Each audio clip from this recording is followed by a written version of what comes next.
बार बार सड़कों पे ना लड़ना पड़े, बार बार जाने ना देनी पड़े, बार बार सरकार के साथ आमना सामना ना करना पड़े। यदि वहाँ वो कैंडिडेट उतारते तो इसका मतलब ये है कि वो हमें हिस्सा नहीं देना चाहते। मैं पहलवान आंदोलन में भी थी, किसान आंदोलन में थी और अग्निपथ आंदोलन में भी थी, बेरोजगार आंदोलन में थी।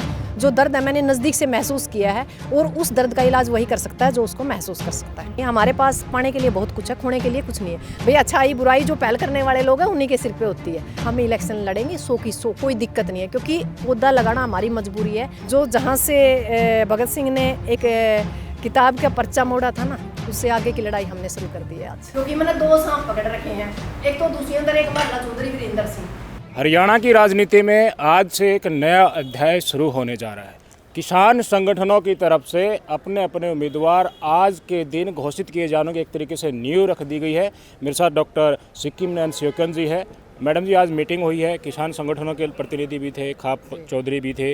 क्या निर्णय लिया गया है और आगे क्या क्या प्रकरण होने वाला है? ये लंबे टाइम से हमने जैसे लंबे टाइम से हमने आंदोलन लड़े, तो उसके हमें ये समझ में आया कि कहाँ बदलाव की ज़रूरत है। तो हमने समझ में आया कि बदलाव की ज़रूरत है, राजनीतिक बदलाव की, क्योंकि लगातार सड़क पे तो हम लड़ ही रहे हैं। हमारे दादाजी लड़े, फिर हमारे पापा जी लड़े, आज हम लड़ रहे हैं। तो हमें समझ में आया कि राजनीति के अंदर हमें कहीं ना कहीं अपना एक सिस्टम बिठाना चाहिए, ताकि वहाँ से जो कानून गलत बन रहे हैं उनको वहीं रोका जाए। बार बार सड़कों पर ना लड़ना पड़े, बार बार जाने ना देनी पड़े, बार बार सरकार के साथ आमना सामना ना करना पड़े। तो उसके लिए हमने ये कहा कि हमने मोदी साहब को हराना था। उस टाइम हमने 5 सीटें कांग्रेस की जोड़ी में डाल दी, जबकि उसकी हो सकता है कि 1 सीट आ जाए तो रोहतक वाली आ जाए, नहीं बाकी आने की कोई उम्मीद नहीं थी। पर उसके बाद भी कांग्रेस ने वो एक बात ये कह सकते हैं कि एक जो उन्होंने हमें मान सम्मान देना था वो नहीं दे पाए वो कहीं ना कहीं, क्योंकि हमने यहाँ इसी जाट धर्मशाला के अंदर किसान नेताओं को बुलाया गया था। जब भी हमने कहा था कि हमें अपना हिस्सा चाहिए, वो हिस्सा हमसे वोट लेना तो जानते हैं, पर वो ये कह रहे हैं कि मैनिफेस्टो में तो डलवा दो पर आपको हिस्सा नहीं मिलेगा। तो अब हमने सोचा है कि बिना राजनीति में अपने नुमाइंदे भेजे हम इस समस्या का समाधान नहीं कर सकते। तो इसीलिए हमने आज एक बड़ी पूरे हरियाणा से खाप किसान संगठन, भी जो महिला है या जो बेरोजगार बच्चे हैं, जितने भी ये मनरेगा मजदूर है, इनके जो बड़े बड़े प्रधान हैं, उनसे बात करके एक चीज़ समझ में आई है कि हमें इकट्ठा होकर लड़ने की ज़रूरत है। और चंद सीटों के ऊपर हम लड़ेंगे और निर्दलीय लड़ेंगे। यदि किसी पार्टी के साथ भी यदि हमारा टाई अप होता है तब भी हम किसानों के सिंबल पे ही लड़ेंगे। जो पार्टियां किसानों के नाम पर ही वोट मांगती थी, अब आप प्रतिनिधि बनकर, किसानों के प्रतिनिधि बनकर विधानसभा चुनाव में लड़ेंगे तो वो कहेंगे कि ये वोट काटने के लिए आ गई है, तो किसानों के साथ धोखा कर रहे हैं, हम ही किसानों की पैरवी कर रहे हैं। जो कांग्रेस पार्टी आपके समकक्ष खड़ी होगी तो उनको क्या जवाब देंगे? नहीं, उन लोगों को कहेंगे हम बाकी जो पार्टी जो बाकी सीटें हम वहाँ आपका समर्थन करेंगे। जहाँ हमारे कैंडिडेट अभी 10 खड़े करते हैं, 5 खड़े करते हैं या 20 खड़े करते हैं, वहाँ आप अपना कैंडिडेट मत उतारिए। यदि वहाँ वो कैंडिडेट उतारते हैं तो इसका मतलब ये है कि वो हमें हिस्सा नहीं देना चाहते, वो भी हमारे कहीं ना कहीं वही बात है कि हमारा इस्तेमाल करना चाहते हैं। अब हम इस्तेमाल के लिए नहीं है, हम इस्तेमाल नहीं होंगे। आप किसानों वाले मुद्दे पर लड़े और संसद भवन में बेरोजगारी का भी मुद्दा गुजरा, उसमें पर आपका नाम भी आया था। जी। कई वर्ग हैं समाज में, वो लोग आपको अब समाज में वोट मांगने के लिए जाएंगे या अपने प्रतिनिधि के लिए जनाधार इकट्ठा करेंगे तो वो कहेंगे कि सिक्किम जी ने तो किसानों की ही लड़ाई लड़ी है, अग्निवीर की नहीं लड़ी और बेरोजगारी की नहीं लड़ी, महिला पहलवानों की पता नहीं लड़ी। सबकी जो आकांक्षाएं हैं वहाँ पर आपके आंदोलन को देखेंगे कितना संघर्ष किया, वहाँ पर इतनी मतलब आपका योगदान जितना किसान आंदोलन में नहीं था वो था उतना नहीं मिलेगा। तो इन चीज़ों को कैसे बनाएंगे? नहीं, सबसे बड़ी बात ये है कि मालिक की दया से मैं पहलवान आंदोलन में भी थी, किसान आंदोलन में थी और अग्निपथ आंदोलन में भी थी, बेरोजगार आंदोलन में थी।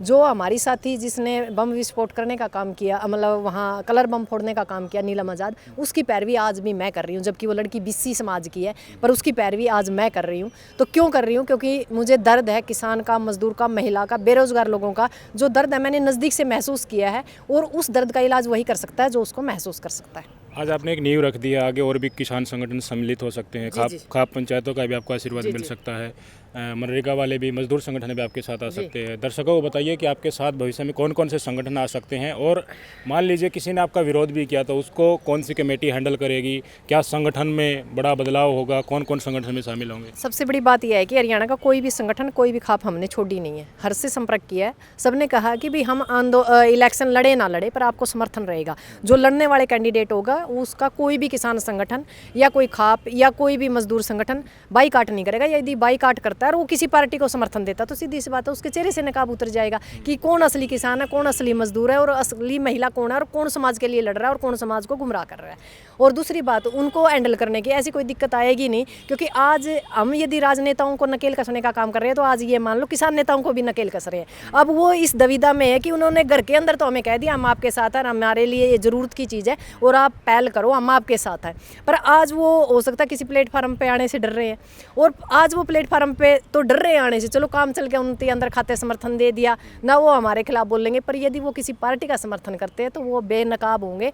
वो जब लोगों के बीच में चंदा लेने जाएंगे या लोगों की मतलब किसी किसानी मुद्दे के ऊपर बुलाने की कोशिश करेंगे तो लोग सवाल करेंगे, जब हमारे किसान नेता, हमारे मजदूर, हमारी महिला हमारे हकों के लिए विधानसभा जाने के लिए लड़ रहे थे, आप उस टाइम उनका क्यों विरोध कर रहे थे? तो विरोध का कारण जाना जाएगा। आप आवाज़ उठाएंगे, आप उनके लिए चैलेंज बनेंगे, तो ये होता है ना, जो पैरोकार बने हुए थे किसानों के वो यही सोचेंगे, बीजेपी भी यही सोचेगी और कांग्रेस भी यही सोचेगी कि और तीसरा उम्मीदवार और तीसरी पार्टी हमारे बीच में आ जाएगी तो हम सबके लिए संकट खड़ा हो जाएगा। आम आदमी पार्टी की तरह कांग्रेस और बीजेपी के दोनों को गत्ते से साफ होना पड़ेगा। इसलिए आपका विरोध कांग्रेस की तरफ से भी हो सकता है, बीजेपी की तरफ से हो सकता है, और जो रैलियां चुनाव प्रचार के दौरान होंगे उस समय पर हुड्डा साहब इशारे करके कि सिक्किम ने इनको एक तरफ कर दो, चाहे किसी को भी जिता दो, बीजेपी की तरफ भी इशारा कर सकते हैं। नहीं, मेरी बात सुनो, हम हर ये नहीं कहते हैं कि जब अब मैदान में आए हैं तो हार जीत से हमें कोई डर नहीं है। हमारे पास पाने के लिए बहुत कुछ है, खोने के लिए कुछ नहीं है। सर छोटू राम को भी एक बार सियासी राजनीति का खामियाजा भुगतना पड़ा था। यदि ये खामियाजा मेरे समाज की वजह से भुगतना पड़ेगा तो कोई बड़ी बात नहीं, क्योंकि 5 साल फिर उसके बाद हम 5 साल फिर संघर्ष करेंगे,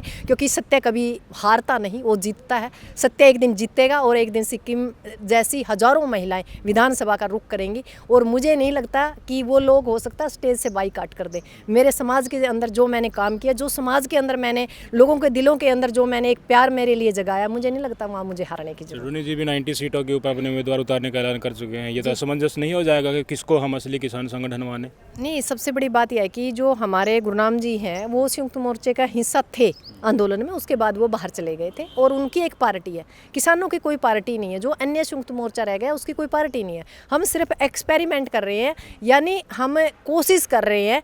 और यदि किसी को ये लगता है कि गुरुनाम सही है तो कोई दिक्कत नहीं, हमारा साथी है, हमारा संघर्ष का साथी है। मान लो जिस तरह पार्टियों के बलात्कारी, अत्याचारी, निकम्मे लोग भी उनके साथी हैं, हमारे तो संघर्ष के साथी हैं, हमें कोई दिक्कत नहीं है। आपकी विधानसभा में आपने भी पर्चा भर दिया और सामने गुरनाम सिंह जी का उम्मीदवार आ गया, फिर क्या करेंगे? कोई दिक्कत नहीं, वो तो समाज ने वो करना है ना भाई, उसका उम्मीदवार है तो सिक्किम ने कितना संघर्ष किया और जो गुरनाम जी का जो कैंडिडेट है उसने कितना संघर्ष किया, उसके हिसाब से वोट दे।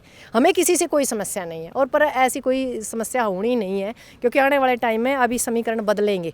क्योंकि हो सकता है कि गुरनाम और जो हमारा संयुक्त मोर्चा हम भी इकट्ठे आ जाए और हम जैसे इंडिया गठबंधन बना था ऐसे ही हम हो सकता है कि कुछ पार्टियों के साथ भी अलायंस करें। और किसान संगठन हैं जो अंदर खाते अंदर बैठे हैं कि हमारे अंदर ये होता है कि पहल कौन करे, भाई अच्छाई बुराई जो पहल करने वाले लोग हैं उन्हीं के सिर पे होती है।